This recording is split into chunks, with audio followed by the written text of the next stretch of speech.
Today we're going to be changing the parking light or your side marker light on the 2015 to 2022 Jeep Renegade. First step we're going to want to do is go ahead and pop your hood and open that up. Come over to this little cutout here. That's where we can access the bulb. The only problem is you can't really get your hand in there to fit. So see that little metal tab? We're going to go ahead and push that down and that'll pop the whole lens out. Just go ahead, push down on it.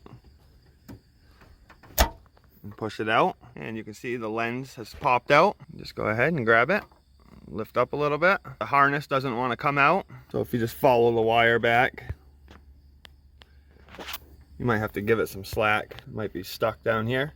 So that's about as far out as the connector will come. And to remove the lens from the bulb, just turn the lens counterclockwise and it'll pull straight off the bulb. And I recommend having your new bulb ready to go so you can hold on to this connector so you don't lose it in the fender. So to remove the bulb, you're just going to grab it and pull it straight out. And these are bulb size 194. I'm going to replace mine with LED bulbs. If you need some new bulbs, I'll put a link down in the description. This is an affiliate link, so if you click on it and you buy something, I get a little commission. It doesn't change the price for you, but it supports my channel, and I appreciate it. So we can go ahead and grab our new bulb.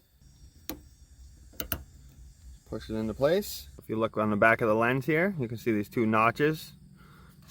That's where these notches on the socket here will go into. And then just turn it. So we'll go ahead and put this little notch right here on the bottom. And then make sure you line these up. And just push it into place. That completes this side. And if we come over to the other side, it's the exact same process. Just follow everything I already went through and you'll have no problem changing this bulb as well. If this video helped any of you out, if you could give it a like. If you're not subscribed to my channel, hit that subscribe button. If you have any questions, leave a comment and I'll get back to you guys. Have a good day.